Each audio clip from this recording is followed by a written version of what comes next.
What's good, YouTube world? It's your man BDB. You tuned into the NevaLoss podcast. Hey, today we're gonna talk about Dillon Gabriel, Shedeur Sanders, and how they got the Cleveland media doing gymnastics, just trying to figure out what the Browns are, what these quarterbacks are, and what the narrative should be, man. I appreciate y'all for tuning in today. I ain't never lost, never in my life.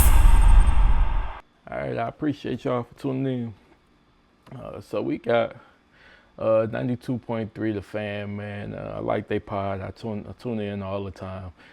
They keep us updated on what's going on, all Browns and Shedeur and Dillon Gabriel news. This is gonna be a big argument between these two gentlemen. Just trying to figure out what to make of that game that we saw. To me, Dillon Gabriel was absolute trash, but let's hear their opinion on what to make of that game, man, and the new narrative to spin about Shedeur.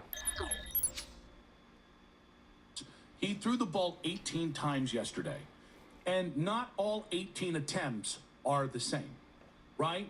And what maybe a Cam Ward can do with 18 attempts, bad or good, or let's go to a better quarterback, Patrick Mahomes can do with 18 attempts is not the same thing as what Dillon can do. So I counted 5 and stopped counting. 5 plays that I thought he missed the entire point of the play. It was the obvious interception through the hands of the Miami defensive back. It was missing Ford in the end zone. A couple more yesterday as well. It was missing Ford in the end zone. And I'm pretty sure they ain't gonna mention it, but again, he had a fumble and he actually threw a pick.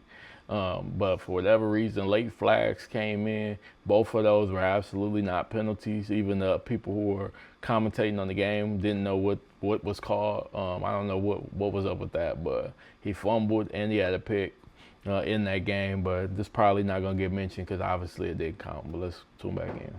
The missing Jerry Jeudy on the sideline.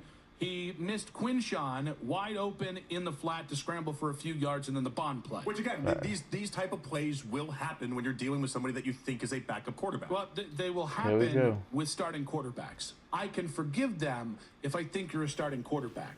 But 5 out of 18 plays, when the whole point of you as a quarterback is efficiency and making the... So, yeah, I agree. Yeah, they preach a whole lot of efficiency with Dillon Gabriel. He's a supercomputer brain who processes praise and makes the right decision quickly.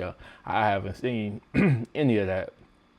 But, again, I feel like whenever we're dealing with a black quarterback, the way that they try to put them down and speak about Shedeur is they always try to say that they're not, they got to learn how to, read the plays. They got to learn how to process. His process is a little bit slow, and that's always been like a kind of a racist trope to me.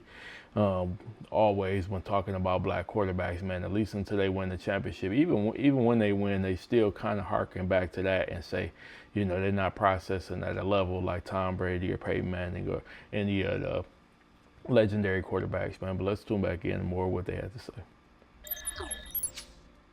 That one read towards running the ball with Quinshawn a lot. When you face the second best run defense in the NFL, it probably means you're going to have a lot of Dillon Gabriel passing. 216-474-0092. For Dillon specifically, if he's going to have 18 plays where he drops back, he doesn't have a margin for error to let up 2 touchdowns, an obvious first down, and a couple and an obvious interception if Miami just would. And just to clean that up, man, I'm not saying either of these guys are on racist time or anything like that, but just saying that is something that is always thrown out whenever we're talking about a black quarterback versus a white quarterback, basically. Wasn't completely destitute of hope, will, and anything else that looks like real football. He can't have those. Shedeur can. Shedeur has the talent to make up for those plays. Going to the big plays like the Allens and the Mahomes. Those guys can mess up as many opportunities because with one flick of the wrist, they can change the game. Dillon. That is a great point. Like, if it's only going to be 18 passes in the whole game, certain quarterbacks can turn that 18 passes into 250, 300 yards. Off a couple 80-yard bombs, they can take 18 and make wonders with it. Even if it's just 200 yards, but they threw 2 touchdowns, 50, 60 yards.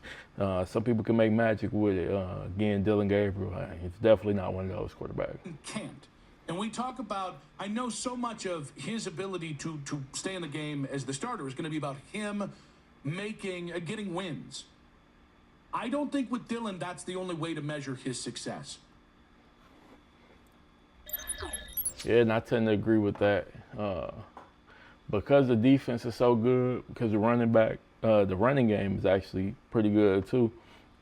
He could possibly stay afloat if we're just measuring off of wins and losses, because they got a pretty soft schedule coming up, where they can possibly win some games off of the defense just being so elite, turning the ball, changing the field position, and just, getting you field goal. He don't have to do much, or we, run that wildcat like we did, take him out in the red zone and just let Judkins figure out what to do.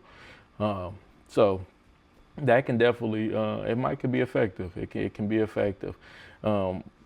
But I feel like if he's not doing anything, if he's not showing you any type of progression, controlling the field, making some plays, if he can't complete any third downs that's above 6-7 yards or whatever, then we gotta fit that into the measurement as well, because ultimately you can't be successful if your quarterback can't make any plays, or if you don't even trust him to make play. You don't even trust him to play in the red zone. Like, there's no way you can be successful like that.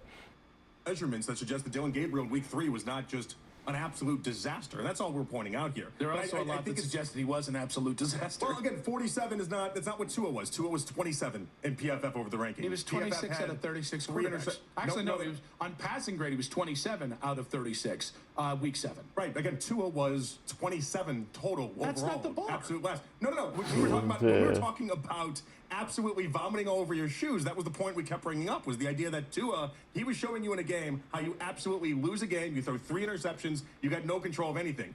All I asked for Dylan Gabriel to do was just look competent. And in a 25...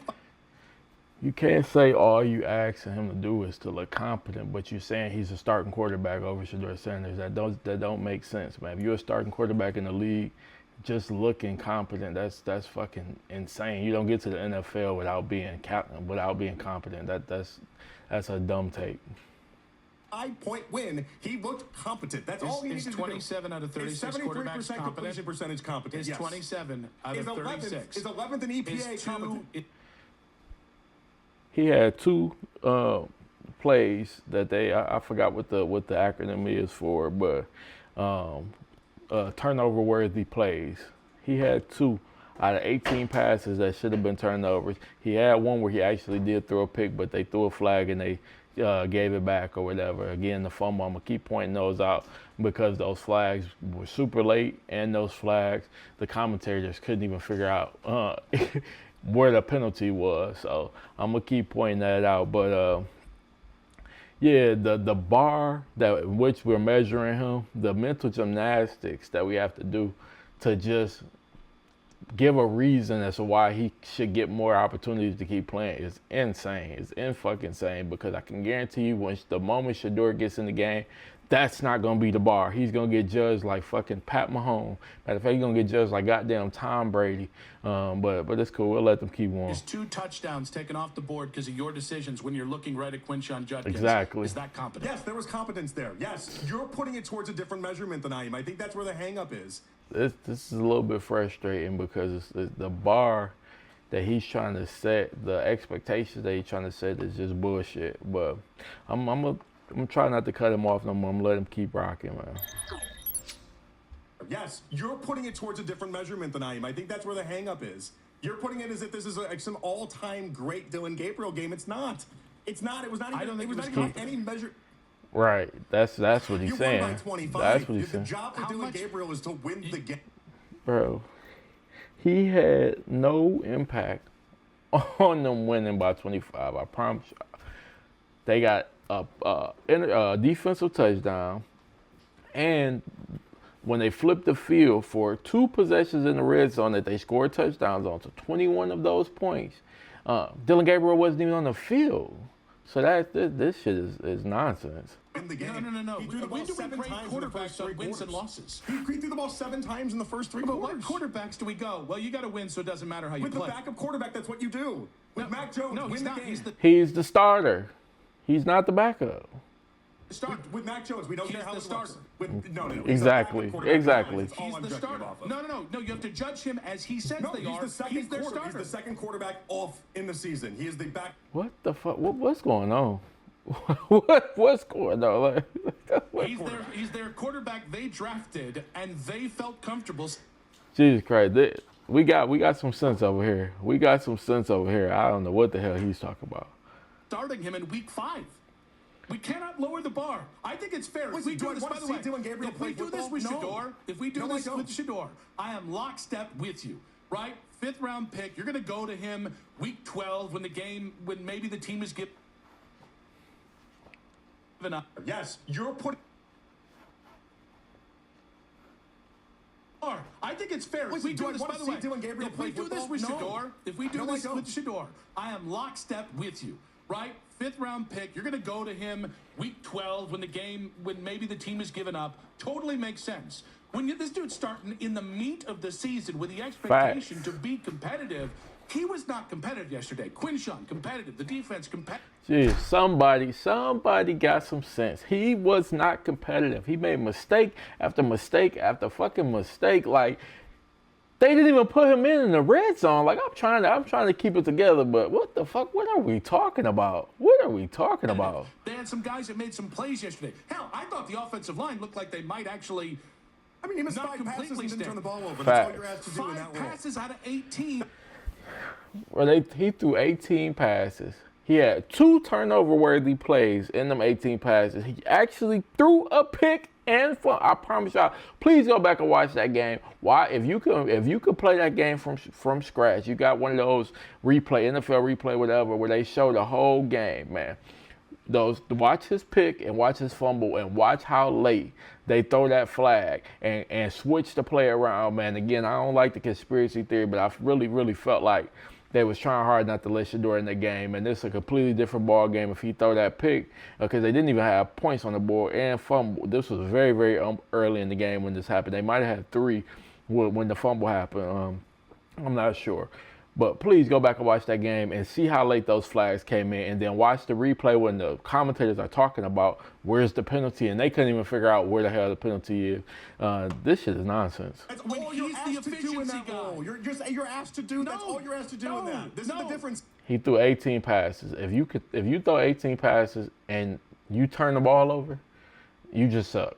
Which Dylan does suck, but 2 turnover-worthy throws and 18 passes. He barely had to throw the ball. You're asked to put points on the board when points are on the field. You're asking Dylan Gabriel to be a top 10 quarterback in the NFL. I'm not. What the fuck? What are you talking about? How is he asking them? Because he's asking them to make a play? How is that asking them to be a top 10 quarterback because he wanted to get some first downs and throw a wide open touchdown? What are you talking about? This shit is crazy. By not missing a wide open Quinshawn. Oh my God. He said it right after me. It's crazy. I'm asking It's Johnny crazy. Manziel, Where you snorting threw the ball lines off the 18 damn times in field. Hey, nigga said, he asked Johnny off a motherfucking snow globe, man.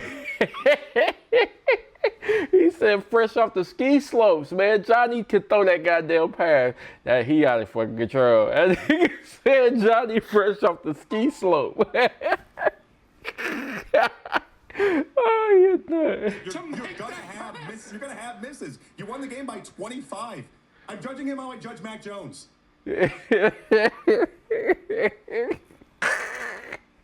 God. I can't even lie. He fucked me up with that, Johnny. He said fresh off the ski slope. Boy, my nigga Johnny.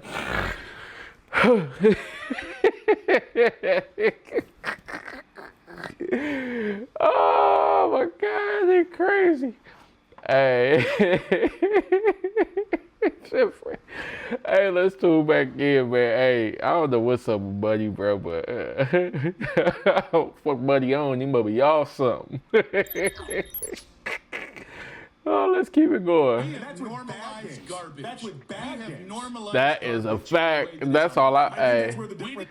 Hey, that's a super fact. I've been said, and I promise y'all, watch how it flips around when it's Shador. It is not gonna be no, all we're asking them to do is not turn the ball over. Man, they gonna switch all that shit completely around. It's gonna be, oh, well, today Shador only threw 1 touchdown. I thought he had the opportunity for 5 touchdowns.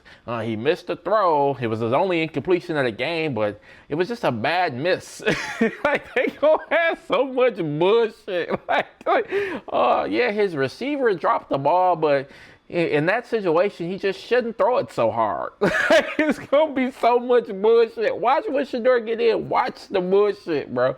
Now, again, it's gonna be some people who try to just say, hey, the Browns developed Shador and they got him all right, and yeah, Shador just looks good because of all the things the Browns did. Yeah, you're gonna have some people who change, because Shador is gonna instantly change his team when he gets in. I promise y'all, he's instantly gonna light this fucking league up, bro. Shador is definitely going to. But watch how this shit change. Watch how the narrative change, man. Jesus Christ. Dr. Phil to come in here and spew some of that fancy stuff. Expecting backup to the backup quarterback essentially play out of Dillon. The fact that he gave you even 27 out of 36 and you won the game by 25. I listen to him. I've been listening to these guys for a while, and I know he's actually, believe it or not, he's actually a Shador fan. He actually believes Shador is better than Dillon. He wants Shador to play. I don't remember him being this low on Dillon in the earlier takes. But I'm going to have to go back because I don't remember. That was what your job was. I understand that there's a healthy segment of people that agree with you of, no, he's not the starter, he is the backup, and that's how we should grade him. Bullshit. I just continue to go with, he's starting, the backup to me is QB1 got injured. Well, Joe Flacco got benched. That's, again, that makes sense to me. Maybe I'm tripping. They started you over. They traded Joe Flacco. They benched Joe Flacco and put you in. He didn't get hurt. They like nothing weird happened to where you were forced into the game. They put you as the starter. Now we're gonna say I'm judging him like, like the person with street clothes on who, got threw in after 3 quarterbacks went down. What the fuck are we talking about, bro? He's the starter. The backup to me is a guy that has been in the NFL for X amount of time. The backup to me, this makes sense. You don't go to the backup quarterback to be your starter in week 5.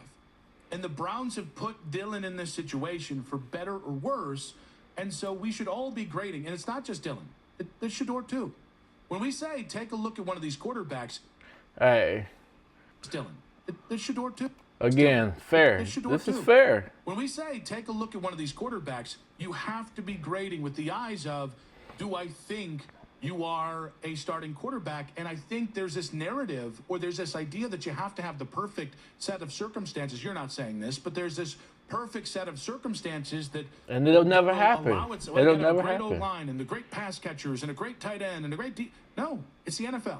You grade in the environment that they play in. That's a fact. Yeah, and in the environment he plays in is not very good. But again, I'm not trying to make this a defense of Dillon Gabriel. I think the idea that, and by the way, your numbers on PFF little wrong. I need to correct you before we make this the whole thing all day. You was 24th out of 32. Did you do passing grade or did you do the overall grade? No, I did passing, because passing is what actually matters within this. Did you do context. Qualifying quarterbacks? Yeah, I did min 20% of 61. Yeah, so he's 20. So for what? For week 7? For week 7? For week 7. Yeah. Okay, because I just did all quarterbacks and he was 27th. We've just debated. I thought we were debating week 7, not necessarily. All right. We're going to wrap that up. As y'all can see, man, 92.3 The Fan, but check them out. They do good work. Mental gymnastics kind of going on one side, but ultimately, Dillon is not that good, man. Shador needs to be starting. I don't know what else more can I say, man. He's just not a good quarterback. He's not a starting quarterback in the NFL. And the tricks that they got to do, the mental gymnastics that they got to do in their head to even make it make sense is crazy to me. But again, I appreciate y'all for rocking with me. I'm gonna keep y'all updated on all the nonsense coming out of Cleveland. You know, we're gonna get Shador starting, man. I'm gonna finally throw on my 12 jersey, and then we're gonna go ahead and take over the season, man. He might make a comeback for Rookie of the Year. Nah, probably ain't no chance. But again, hey, throw y'all wrist up, man. Never Lost Pod. I appreciate y'all for tuning in. Y'all have a good one.